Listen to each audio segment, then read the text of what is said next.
Polres Cianjur Polda Jabar, Kapolres Cianjur AKBP Azari Kurniawan, SH, SIK, MC, memimpin konferensi pers dugaan tindak pidana pembunuhan yang terjadi di wilayah hukum Polres Cianjur. Konferensi pers tersebut digelar di depan gedung Satreskrim Polres Cianjur, Jumat tanggal 23 Februari tahun 2024. Kapolres Cianjur menjelaskan, kasus tersebut berhasil diungkap atas kerja keras Satreskrim Polres Cianjur bekerja sama dengan Dirreskrimum Polda Jabar dan Polsek Pacet. Dugaan peristiwa pembunuhan tersebut dilatar belakangi oleh adanya suatu perilaku menyimpang. Kasus tersebut terjadi pada tanggal 21 Februari tahun 2024 sekitar pukul 7.45 waktu Indonesia Barat di Hotel Koneng Kampung Cilengsar Desa Gadok Kecamatan Pacet Kabupaten Cianjur. Adapun korban berinisial AR, usia 32 tahun warga Teluk Betung Selatan Kota Bandar Lampung Provinsi Lampung sementara diduga pelaku berinisial YD, usia 24 tahun, warga Kampung Cilengsar Desa Gadok Kecamatan Pacet Kabupaten Cianjur. Adapun modus operandi yaitu pelaku ini melakukan pembunuhannya bermula dari komunikasi melalui salah satu media sosial di mana pelaku ini membuat status bahwa bila mana ada yang ingin melakukan perbuatan menyimpang disebutkan dalam status tersebut seperti BDSM, slave dan sebagainya. Korban pun tertarik kemudian mengirimkan pesan kepada pelaku di media sosial. Akhirnya terjadilah perjanjian untuk bertemu untuk melakukan perbuatan menyimpang itu di Cianjur. Jadi korban jauh-jauh dari Lampung datang ke Cianjur, namun sebelumnya dalam komunikasi pelaku meminta kepada korban untuk menyiapkan peralatan-peralatannya diantaranya lakban, pakaian kain dan topeng, ucap Kapolres Cianjur. Saat berkomunikasi via media sosial pelaku dan korban membuat kesepakatan bila mana korban bisa memuaskan akan diberikan uang 1 juta rupiah oleh pelaku, namun sebaliknya jika korban tidak bisa memuaskan, korban harus memberikan uang 1 juta rupiah. Akhirnya setelah semua peralatan disiapkan dan dikirim ke pelaku, korban datang ke Cianjur dan bertemu di tempat yang sudah ditentukan dan kemudian terjadilah perbuatan menyimpang tersebut. Saat melakukan perbuatan menyimpang tersebut, korban diikat atau dililit menggunakan kain dan lakban, namun pada saat melakukan perbuatan menyimpang tersebut ternyata korban ini kencing sehingga membuat pelaku marah. Karena pelaku marah kepada korban, pelaku pergi dari kamar tersebut dan meninggalkan korban dalam keadaan terlilit kain dan lakban termasuk juga wajah korban. Korban ditinggalkan dalam keadaan lemas. Jelas Kapolres Cianjur. Setelah pelaku meninggalkan korban, esok harinya pelaku berusaha untuk menghubungi pihak hotel untuk menyampaikan bahwa ada tamu hotel yang butuh bantuan di kamar tersebut sehingga petugas hotel masuk ke kamar tersebut dan menemukan korban sudah meninggal dunia. Untuk motif pembunuhannya dikarenakan pelaku merasa sakit hati atau marah karena tidak sesuai dengan kesepakatan, bahkan malah si korban kencing mengenai pelaku sehingga korban ditinggalkan pergi dalam keadaan terikat dan terbungkus kain dan lakban. Bahkan ada bekas lakban di leher korban sehingga diduga korban meninggal dunia akibat kehabisan nafas. Perlu saya sampaikan di sini bahwa berdasarkan pengakuan pelaku ini sudah melakukan kegiatan perilaku menyimpang dengan cara BDSM ini kurang lebih sudah 10 kali. Namun kegiatan menyimpang dengan cara lebih ekstrim tersebut baru dilakukan kali ini, tambahnya. Atas perbuatannya, pelaku dikenakan pasal 338 KUHP tentang pembunuhan dengan ancaman maksimal selama 15 tahun penjara. Di dalam komunikasi itu terjadi kesepakatan bila mana si korban bisa memuaskan akan diberikan uang 1 juta. Gitu. Namun sebaliknya bila mana tidak bisa memuaskan, sebaliknya si korban akan memberikan uang 1 juta. Nah, terjadi perbuatan atau perilaku menyimpang itu di kamar tersebut. di hotel tersebut. Kemudian saat dilakukan dililit dengan plastik dan juga kain tadi lakban. Kemudian ternyata si korban ini mohon maaf, kalau ini berdasar pengakuan dari si tersangka, kencing ya, sehingga marah, sehingga si pelaku marah. Karena marah, pergi meninggalkan kamar itu. Namun pada saat ditinggal oleh si pelaku, si korban ini sudah dalam keadaan diikat, ya, termasuk juga mukanya. Ditinggal.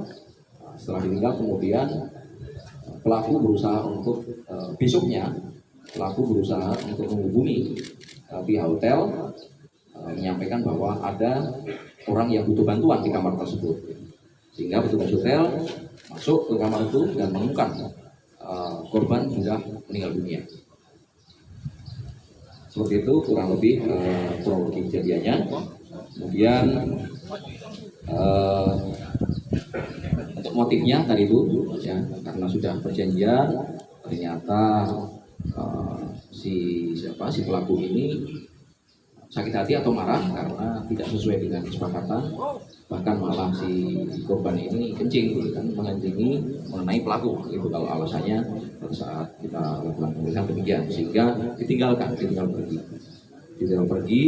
dalam keadaan seperti itu, dalam keadaan dibungkus, tertutup rapat, kain, kemudian dilakban, bahkan ada bekas juga lakban di leher dan macam, sehingga diduga ini hasil otopsinya juga nanti akan kita mintakan, tapi diduga korban ini tidak bisa nafas ya, setelah ditinggalkan selama kurang lebih 6 jam, sehingga paginya pada saat kemudian si korban ditemukan oleh petugas hotel sudah dalam keadaan tidak bernyawa. Kemudian untuk pasal yang kita sangkakan, sebelumnya perlu saya sampaikan di sini bahwa berdasar pengakuan pelaku ini sudah melakukan kegiatan perilaku menyimpang dengan cara BDSM ini ya, itu kurang lebih sudah 10 kali.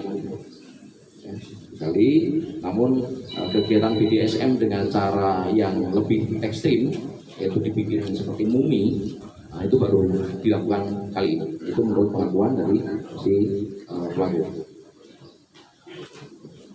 Demikian rekan-rekan, ada yang mau ditanyakan? Untuk pasal yang dikenakan tentunya berdasari pasal 338 KUHP tentang pembunuhan dengan ancaman maksimal 15 tahun penjara. Untuk akun media sosialnya sendiri itu asli atau pakai fake akun? Pakai fake akun, pakai foto orang lain.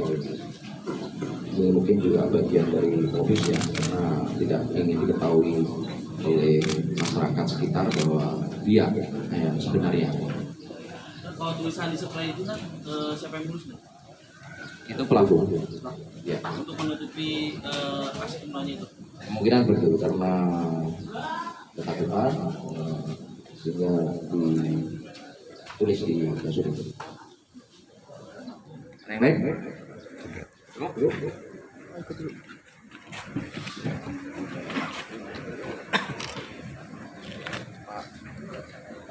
Kenapa? Bukan kondom lagi.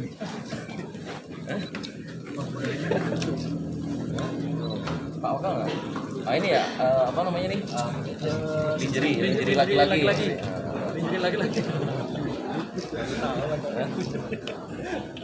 Oh ya. Chat WA-nya apa? Kalau ini statusnya yang ini ya, mana? Ini statusnya yang butuh yang bisa BDSM dan seterusnya. Jadi status di media sosialnya, sehingga menarik yang juga sama mempunyai perilaku menyimpang untuk kemudian menginbox salah satunya korban itu.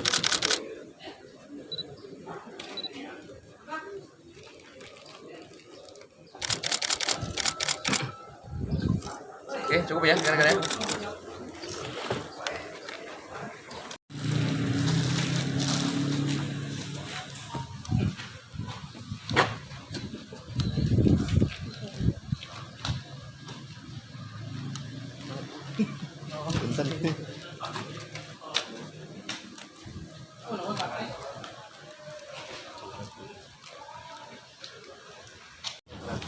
Mana?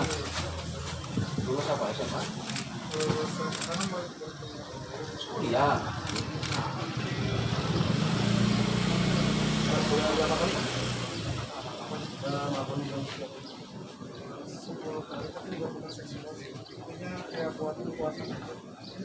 Itu awalnya memang ada kelainan awalnya seperti sebelum menjadi korban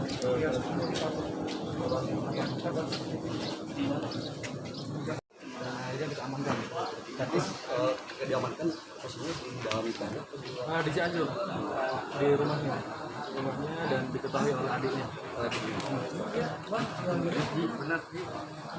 Jadi kalau pelaku ini malah mencari orang yang bisa melakukan penyimpangan seksual tadi. Dalam hal ini BDSM, seleb. Jadi buat status, di situ buat status masih normal kalau yang bisa BDSM, bisa seleb, chat me. Di chat lah Facebooknya kan, ini. Kayak gini nih. Nah, di chat habis itu sama korban, di chat akhirnya janjian. Tapi sebelum janjian ini ada syarat-syarat yang harus dipenuhi. Beli lakban, kemudian harus punya pakaian seperti itu, bawa alat pengaman, bawa pelumas dan seterusnya. Sampai akhirnya ketemuan karena ada tidak kesesuaian yang disampaikan Mbak Kapolsek. Ini ditinggal yang bersangkutan, kemudian meninggal dalam kondisi lemas. Bukan jual diri. Tidak ada transaksional di sini. Sama suka. Karena hanya pasang masing-masing. Mereka sudah kenalnya pada saat itu, saat sebelum kejadian.